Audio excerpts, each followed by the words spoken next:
PK କ୍ଲାସେସକୁ ଭଲ ପାଉଥିବା ଓଡ଼ିଶାର ଅଗଣିତ ଛାତ୍ରଛାତ୍ରୀ, ଅଭିଭାବକ, ଅଭିଭାବିକା ସମସ୍ତଙ୍କୁ ମୁଁ ଓଡ଼ିଆ ନବବର୍ଷର ହାର୍ଦ୍ଦିକ ଶୁଭେଚ୍ଛା ଓ ଅଭିନନ୍ଦନ ଜଣାଉଛି।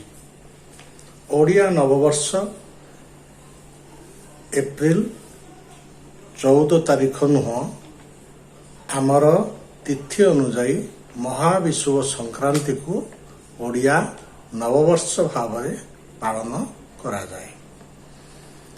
ବସନ୍ତ ଋତୁ ଶେଷରେ ଇଏ ହେଉଛି ଗ୍ରୀଷ୍ମ ଋତୁର ପ୍ରଥମ ଦିନ। ଗ୍ରୀଷ୍ମ ଋତୁର ଅୟମାରମ୍ଭ। ଗ୍ରୀଷ୍ମ ଋତୁର ଆରମ୍ଭରେ ସୂର୍ଯ୍ୟଙ୍କ ଉତ୍ତାପ ଅଧିକ ହୋଇଥାଏ, ପବନର ବେଗ ଅଧିକ ହୋଇଥାଏ। ଏଣୁ ଏଇ ରୌଦ୍ରତାପରୁ ରକ୍ଷା ପାଇବା ପାଇଁ ଘରେ ଘରେ ପଣା କରାଯାଏ। ଛତୁଆ, ଦହି, ବେଲ ଇତ୍ୟାଦିକୁ ପଣା କରି ଘରେ ଘରେ ପିଆଯାଏ। ମା ତୁଳସୀ ଦେବୀଙ୍କ ପାଖରେ ମଧ୍ୟ ପଣା ଲାଗି ହୁଏ। ଏହି ଦିନଟି ଓଡ଼ିଆମାନଙ୍କ ପାଇଁ ଅତ୍ୟନ୍ତ ପବିତ୍ର ଦିନ। ଆମେ ଇଂରାଜୀ ନବବର୍ଷ ପାଳନ କରିବା ସମୟରେ ଡିସେମ୍ବର ମାସ 31 ତାରିଖ ଦିନ ରାତି 12ଟା ପର୍ଯ୍ୟନ୍ତ ଉଜାଗର ରହି ତାଙ୍କର ନୂଆବର୍ଷକୁ ସ୍ୱାଗତ କରିଥାଉ। କିନ୍ତୁ ଆମ ନୂଆବର୍ଷ ସମୟରେ ଆମର ସେପରି ଆନ୍ତରିକତା ଦେଖାଯାଉନି। ଏଣୁ ଆମେ ଓଡ଼ିଆ ଭାବରେ ନିଶ୍ଚିତ ଭାବରେ ଆମର ନୂଆବର୍ଷକୁ ଧୁମଧାମରେ ପାଳନ କରିବା ଉଚିତ। ପିଲାମାନେ, ଯଦି ଆମ ନୂଆବର୍ଷକୁ ଆମେ ପାଳନ କରିବା ନାହିଁ, ତାହେଲେ ଆମ ନୂଆବର୍ଷକୁ କିଏ ପାଳନ କରିବ? ଏହି ଦିନ ବିଷୁବରେଖା ଉପରେ ସୂର୍ଯ୍ୟଙ୍କର ଲମ୍ବ କିରଣ ପଡୁଥିବାରୁ ଆଉ ସଂକ୍ରାନ୍ତି ତିଥି ହେଉଥିବାରୁ ଏହାକୁ ମହାବିଷୁବ ସଂକ୍ରାନ୍ତି କୁହାଯାଏ। ଘରେ ଘରେ ପଣା କରି ଅତିଥି ଅଭ୍ୟାଗତଙ୍କୁ ପ୍ରଦାନ କରାଯାଏ। ଏଣୁ ଏହାକୁ ପଣା ସଂକ୍ରାନ୍ତି ମଧ୍ୟ କୁହନ୍ତି। ମେଷ ରାଶିରେ ସୂର୍ଯ୍ୟ ଏହି ଦିନ ପ୍ରବେଶ କରନ୍ତି। ଏଣୁ ଏହାକୁ ମେଷ ସଂକ୍ରାନ୍ତି ମଧ୍ୟ କୁହାଯାଏ। ଜୀବଜନ୍ତୁଙ୍କୁ ଏହି ଦିନ ଜଳଦାନ କରାଯାଏ। ବୃକ୍ଷଲତାଦିଙ୍କୁ ମଧ୍ୟ ଜଳଦାନ କରାଯାଏ।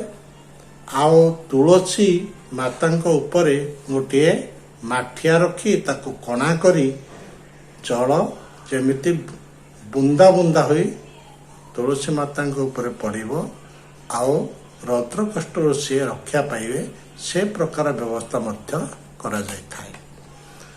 ଏଣୁ ଏଇ ଜଳ କଷ୍ଟ ଦୂର କରିବା ପାଇଁ ପ୍ରୟାସ କରାଯାଉଥିବା କାରଣରୁ ଏହାକୁ କେହି କେହି ଜଳ ସଂକ୍ରାନ୍ତି ମଧ୍ୟ କହନ୍ତି। ଇଏ ହେଉଛି ଆମ କାଳ ଗଣନାରେ ଓଡ଼ିଆ ପ୍ରଥମ ମାସ ବୈଶାଖର ପ୍ରଥମ ଦିନ। ଏଣୁ ଆମର ନୂଆ ବର୍ଷ। ଏହି ଦିନ ବିଭିନ୍ନ ଦେବୀ ପୀଠରେ ଝାମୁ ଯାତ୍ରାର ଉଦଯାପନ ମଧ୍ୟ ହୋଇଥାଏ। ଦଣ୍ଡନାଟ କଥା ତମେ ଶୁଣିଥିବ। ଦଣ୍ଡନାଟର ଯେଉଁମାନେ ବ୍ରତଧାରୀ ସେମାନଙ୍କୁ ପାଟୁଆ କହନ୍ତି। ସେ ପାଟୁଆ ମାନେ ଉପବାସ ରହି ଯେଉଁ ଦଣ୍ଡ ଭୋଗ କରିଥାନ୍ତି, ଏହି ଦିନ ସେ ପାଟୁଆ ମାନେ ଅଗ୍ନି ଉପରେ ଚାଲନ୍ତି। ଆଉ କେହି କେହି ଲୁହାର କଣ୍ଟା ଦେହରେ ଫୋଡ଼ି ହେଇ କଷ୍ଟ ପାଇ ଏହି ବ୍ରତକୁ ଧାରଣ କରିଥାନ୍ତି। ଏହି ଦିନ ସେହି ବ୍ରତର ଉଦଯାପନ ହୋଇଥାଏ। ଏଣୁ ସବୁ ଦୃଷ୍ଟିରୁ ଦେଖିବାକୁ ଗଲେ ଇଏ ଏକ ଅତି ମୂଲ୍ୟବାନ ପର୍ବ। ପ୍ରତି ଓଡ଼ିଆଙ୍କ ପାଇଁ ଏହା ଅତି ଗୁରୁତ୍ୱ ବହନ କରେ। ଏଣୁ ଆମେ ଓଡ଼ିଆ ହେଇଥିବା କାରଣରୁ ଆମେ ଆମ ନୂଆବର୍ଷକୁ ଧୁମଧାମରେ ସ୍ୱାଗତ କରିବା ଉଚିତ। ଆମେ ଏହି ପର୍ବକୁ ଅନ୍ୟମାନଙ୍କୁ ଜଣାଇବା ଉଚିତ। ଆମେ ଯେମିତି ଇଂରାଜୀ ନବବର୍ଷ ସମୟରେ ହାପି ନ୍ୟୁ ଇୟର ଗ୍ରିଟିଂସ୍ ପଠାଇଥାଉ, ମେସେଜ ପଠାଇଥାଉ। ଆମ ନୂଆବର୍ଷ ସମୟରେ ମଧ୍ୟ ଆମେ ଓଡ଼ିଆ ନବବର୍ଷର ଅଭିନନ୍ଦନ, ମହାବିଷୁବ ସଂକ୍ରାନ୍ତିର ଅଭିନନ୍ଦନ ଏହିଭଳି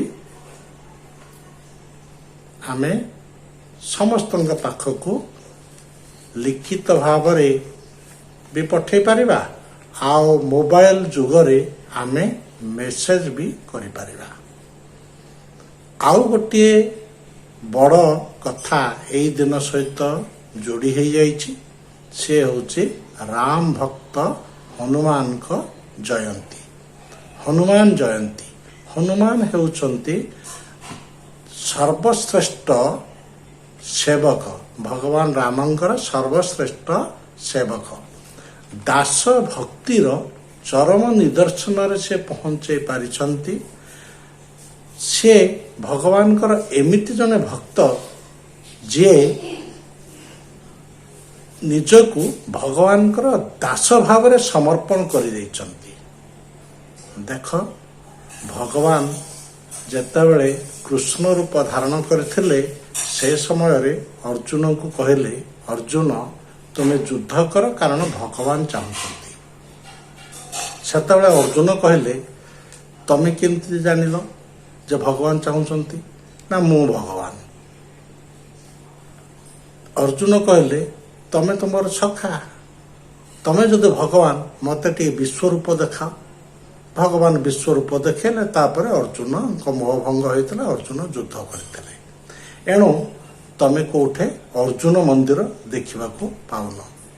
କିନ୍ତୁ ହନୁମାନଙ୍କ କ୍ଷେତ୍ରରେ କୃଷ୍ଣ ଭକ୍ତ, କୃଷ୍ଣ ଭଗବାନ, ଅର୍ଜୁନ ଭକ୍ତ, ରାମ ଭଗବାନ ଆଉ ହନୁମାନ ଭକ୍ତ। ଯେତେବେଳେ ଲକ୍ଷ୍ମଣଙ୍କ ଶକ୍ତିଭେଦ ହେଲା, ସେ ସମୟରେ ଗନ୍ଧମାର୍ତ୍ତନ ପର୍ବତରୁ ବିଶଲ୍ୟକରଣୀ ଆଣିବା ଆବଶ୍ୟକ ଥିଲା। ହନୁମାନଙ୍କୁ କୁହାଗଲା ବିଶଲ୍ୟକରଣୀ ଆଣିବା ପାଇଁ। ହନୁମାନ କେମିତି ଯିବି, କେମିତି ଆଣିବି, କିଛି ଚିନ୍ତା ନ କରିକି ଆଦେଶ ମିଳିବା ମାତ୍ରେ ସେ ଯାଇ ବିଶଲ୍ୟକରଣୀ ଚିହ୍ନି ନ ପାରିବା କାରଣରୁ ପର୍ବତକୁ ଉଠିକିରି ନେଇକି ପଳେଇ ଆସିଥିଲେ। ମାନେ ଭଗବାନଙ୍କର ଆଦେଶ ପାଳନ କରିବା, ଦାସ, ଭଗବାନଙ୍କର ଦାସ ହେବା, ଇଏ ଛୋଟିଆ କଥା ନୁହଁ। ଇଏ ଦୁନିଆକୁ ଭଗବାନ ରାମଙ୍କ ଭକ୍ତ ହନୁମାନ ଦେଖେଇ ଯାଇଛନ୍ତି। ଏଣୁ ଆଜି ରାମ ମନ୍ଦିର ପୃଥିବୀରେ ଯେତିକି ଦେଖୁଛ, ହନୁମାନ ମନ୍ଦିର ତାର 2 ଗୁଣ 3 ଗୁଣ 4 ଗୁଣ ଦେଖିବ। ଯୋଉ ରାସ୍ତାରେ ଯିବ ସେଇଟା ଗୋଟେ ହନୁମାନ ମନ୍ଦିର ଦେଖିବ। କାରଣ କ'ଣ ନା ସେ ଦାସ ଭକ୍ତ, ଭଗବାନଙ୍କୁ ବହୁତ ଭଲ ପାଉଥିବା ଭକ୍ତ, ଭଗବାନଙ୍କର ପ୍ରତିଟି ବାକ୍ୟକୁ ପାଳନ କରୁଥିବା ଭକ୍ତ। ତାଙ୍କର ମଧ୍ୟ ଆଜି ଜନ୍ମ ତିଥି, ଜୟନ୍ତୀ। ଏଣୁ ଆମେ ହନୁମାନଙ୍କ ଜୟନ୍ତୀ ମଧ୍ୟ ବିଭିନ୍ନ ହନୁମାନ ମନ୍ଦିରରେ ପାଳନ କରିଥାଉ। ଆଉ ବିଭିନ୍ନ ଦେବୀପୀଠ ମାନଙ୍କରେ ମଧ୍ୟ ପଣା ଦାନ କରାଯାଇଥାଏ, ମାଙ୍କୁ ପଣା ଦିଆଯାଇଥାଏ। ଆଉ ଦେବୀପୀଠ ମାନଙ୍କରେ ମୁଖ୍ୟତଃ ଝାମୁ ଯାତ୍ରା ସବୁ ହେଇଥାଏ। ଏଇଭଳି ଭାବରେ ଏଇ ଦିନଟି ଆମ ପାଇଁ ଅତ୍ୟନ୍ତ ଗୁରୁତ୍ୱପୂର୍ଣ୍ଣ। ଏଣୁ ସମସ୍ତେ ଓଡ଼ିଆ ନବବର୍ଷକୁ ଧୁମଧାମରେ କେମିତି ପାଳନ କରିବା ତା ପାଇଁ ଯୋଜନା କରିବା ଏବଂ ଓଡ଼ିଆ ଜାତିକୁ, ଓଡ଼ିଆ ଭାଷାକୁ, ଓଡ଼ିଆ ସଂସ୍କୃତିକୁ ଆଗକୁ ନେବା ପାଇଁ ଆମେ ଆପ୍ରାଣ ଉଦ୍ୟମ କରିବା। ବନ୍ଦେ ଉତ୍କଳ ଜନନୀ, ବନ୍ଦେ ଉତ୍କଳ ଜନନୀ, ବନ୍ଦେ ଉତ୍କଳ ଜନନୀ।